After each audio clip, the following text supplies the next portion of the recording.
Bonjour et bienvenue sur Une Voix qui porte. Je suis absolument ravie de te retrouver aujourd'hui pour ce podcast, un podcast spécial Surmonter sa peur pour kiffer sa vie.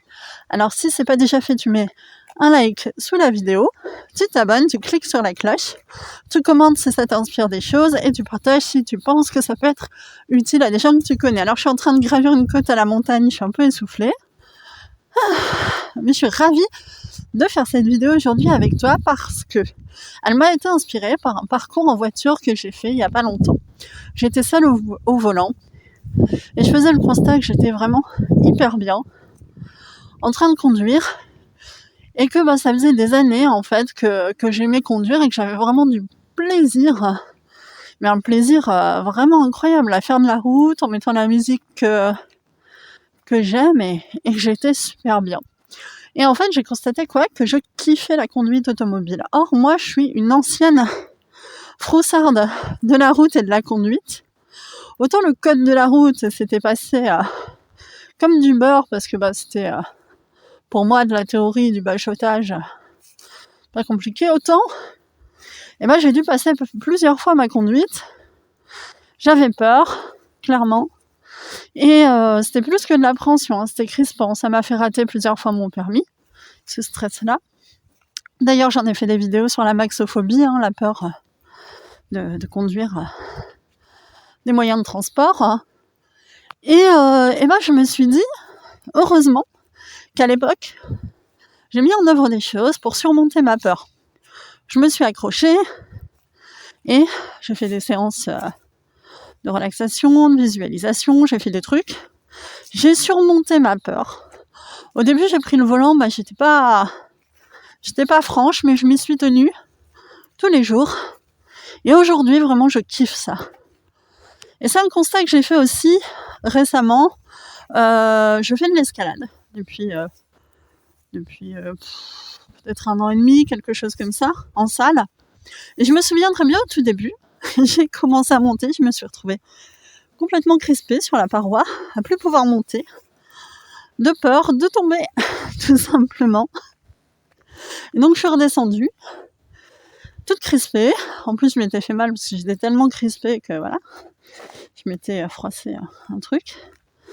À me dire oulala. Et là, je me suis retrouvée face à un choix, clairement, où je considère que j'ai trop peur de tomber. Et puis c'est fini, c'est foutu. Et j'arrête. Je décrète que ce n'est pas pour moi.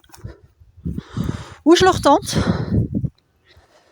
le jour même ou la semaine suivante. Et alors ce que j'ai fait, c'est que j'ai fait des parcours plus simples ce jour-là. Et la semaine suivante, j'y suis retournée. Et semaine après semaine, j'y suis retournée. Il s'avère qu'aujourd'hui, j'ai plus peur de tomber. Alors, il m'arrive d'avoir une petite appréhension quand je suis vraiment haut, mais j'ai bien intégré le fait que c'était une salle sécurisée avec des tapis, etc.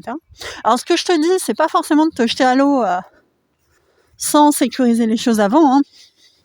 Sécuriser, c'est bien, c'est important. Mais à un moment donné, si tu veux vraiment kiffer ta vie, il va falloir surmonter ta peur. Et aujourd'hui, je prends beaucoup de plaisir à faire de l'escalade. Vraiment, je kiffe ça. Et j'aurais pas pu connaître ce plaisir-là, qui est quand même intense. Plaisir accompagné de la fierté d'avoir surmonté un truc qui était pas facile quand même. Donc, petit bonus d'estime de soi. Si j'avais pas pris cette décision, à un moment donné, de m'accrocher. Et ça me renvoie aussi, il y a plus d'une dizaine d'années. J'ai fait un choix, j'ai démissionné 2 fois dans ma vie. Voilà. J'ai pas réellement démissionné, d'ailleurs, j'ai fait une rupture conventionnelle, donc j'ai sécurisé les choses, je me suis mise d'accord avec mon employeur, j'ai pas fait n'importe quoi. Encore une fois, je te dis pas fonce dans le tas sans réfléchir. Évidemment que il faut réfléchir aux choses, sécuriser si possible, mais à un moment donné, t'as beau sécuriser, faudra sauter le pas pour kiffer. Pour vraiment vivre des joies, des plaisirs intenses, être bien dans sa vie, aligné avec qui on est et avec ce qu'on veut. Et en fait, on peut aimer profondément quelque chose. Par exemple, moi j'aime conduire, clairement. Et pour autant être bloqué par des peurs très importantes. Alors par exemple, j'ai démissionné, il y a un certain nombre d'années. Alors je dis j'ai démissionné, encore une fois, j'ai pas réellement démissionné, mais je me suis mise d'accord pour une rupture conventionnelle. Et ça fait partie des meilleures décisions prises dans ma vie, puisqu'après j'ai eu carrément mieux. J'ai eu vraiment mieux comme travail, et je ne l'ai jamais regretté un seul instant. D'autant plus que ça m'a permis de partir vivre là où j'avais envie d'aller vivre. Fallait que je quitte cette attache territoriale. Je me souviens qu'on était en pleine crise économique, 2008, tout s'effondrait. Le moment idéal pour quitter son CDI. Hein. Je l'ai fait, voilà. Je l'ai fait et je ne l'ai jamais regretté parce que ça m'a vraiment donné des espaces de liberté ensuite pour avoir une vie plus kiffante. Hein. Clairement, je suis partie un peu plus au soleil, etc. Enfin, j'ai fait ce que j'avais envie. Bien sûr, c'était réfléchi, bien sûr, mais enfin, ça reste un saut dans le vide. Ça reste un saut dans le vide. En parlant de saut dans le vide, il y a quelques années, j'ai sauté à l'élastique, vous allez dire, ça fait beaucoup d'exemples, mais... Et là, j'ai littéralement fait un saut dans le vide. J'ai sauté d'un pont à l'élastique. Alors, je te dis pas forcément que c'est ce qu'il faut faire, mais c'était aussi un peu un défi pour moi de sauter à l'élastique, sauter dans le vide comme ça. À un moment donné, effectivement, hein, t'as beau être bien accroché, bien sécurisé, tu dois prendre la décision de sauter. Alors moi, je me suis dit, je fais un beau saut de l'ange. Je te dis pas que j'ai pas flippé. Hein. J'ai flippé un max, clairement. Mais je me souviens que quand je suis remontée de mon saut, déjà j'étais euphorique parce que y a tout un tas de choses d'un point de vue hormonal qui se mettent en place. Et puis j'avais qu'une envie, c'était de recommencer, de refaire un saut. Alors bon, c'était pas prévu, j'avais pas payé pour, etc. Mais la personne qui était juste avant moi, il y avait une jeune fille qui a été tétanisée par la peur, qui a pas sauté, qui est redescendue, qui a dit je peux pas. Et cette personne, je me dis, elle est face à un choix, là. Ou elle retente plus tard, elle élabore une stratégie d'habituation, etc. En tout cas, elle considère qu'il y a un défi à relever, un challenge à cet endroit-là. Ou elle décrète que elle a peur du vide, c'est pas pour elle, c'est pas possible. Et elle le fait pas. Et à cet endroit-là, elle part un espace de liberté dans sa vie parce qu'elle considère qu'elle ne peut pas le faire. Alors, est-ce que c'est le bon choix ou pas ? Je ne sais pas. Je ne sais pas. Mais ce jour-là, moi, j'ai connu un kiff, clairement, qu'elle n'a pas connu. Bon. C'est un constat, c'est un fait. Alors, je me suis demandé rétrospectivement comment ça se fait que moi, j'avais réussi quand même. Alors, j'avais vraiment peur. Enfin, je me suis retrouvée à trembler sur le ponton.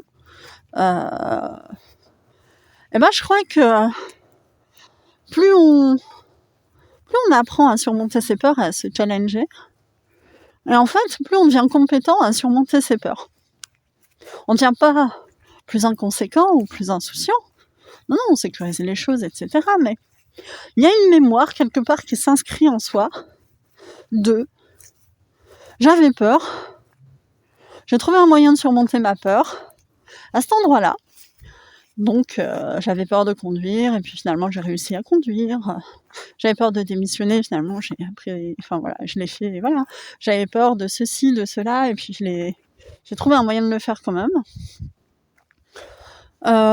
Et plus on devient compétent finalement à ça. Et je crois que finalement, il y a une aptitude, une vraie capacité, un apprentissage en fait, du fait que oui, on en est capable, et même si on est bloqué, on trouvera un moyen. Alors c'était un message aussi d'encouragement, d'espoir, un message positif pour toi, pour te dire que si tu veux faire quelque chose, avant de décréter que c'est pas pour toi, que t'as trop peur, réfléchis quand même à est-ce que t'as pas des stratégies, est-ce que ce serait pas possible de t'accrocher un peu, parce que il y a un avant et il y a un après. Et si tu veux vraiment kiffer la vie que tu veux, t'y couperas pas. Il y a des moments où tu devras surmonter ta peur. Alors je voulais te donner ce témoignage-là, la réflexion que ça m'a inspiré. Si toi ça t'inspire des choses aussi, positionne-le en commentaire. Moi, comme d'habitude, je te dis pas ce que tu dois faire, je t'invite juste à t'interroger sur ces thèmes-là, et je te donne mon propre témoignage de vie, pas davantage. Hein. Après, il y a plein de moments dans la vie où il faut, si on veut être avec la bonne personne, oser l'aborder, si on veut le bon job, oser quitter le mauvais, etc., etc. Moi, je t'encourage quand même à mettre de l'énergie dans le fait d'apprendre, apprendre à surmonter sa peur. Ça veut pas dire qu'il faut le faire à tous les coups. Parfois, voilà, c'est bien de l'écouter et puis de pas faire. Et puis là, après, j'en appelle à ton propre discernement. Mais est-ce que ça pourrait pas, par hasard, être intéressant pour toi d'apprendre à surmonter des challenges, surmonter ta peur et avoir cette capacité adaptative-là qui te permet d'avoir une vie plus kiffante, tout simplement. Je te dis à très bientôt sur Une Voix qui porte et prends soin de toi.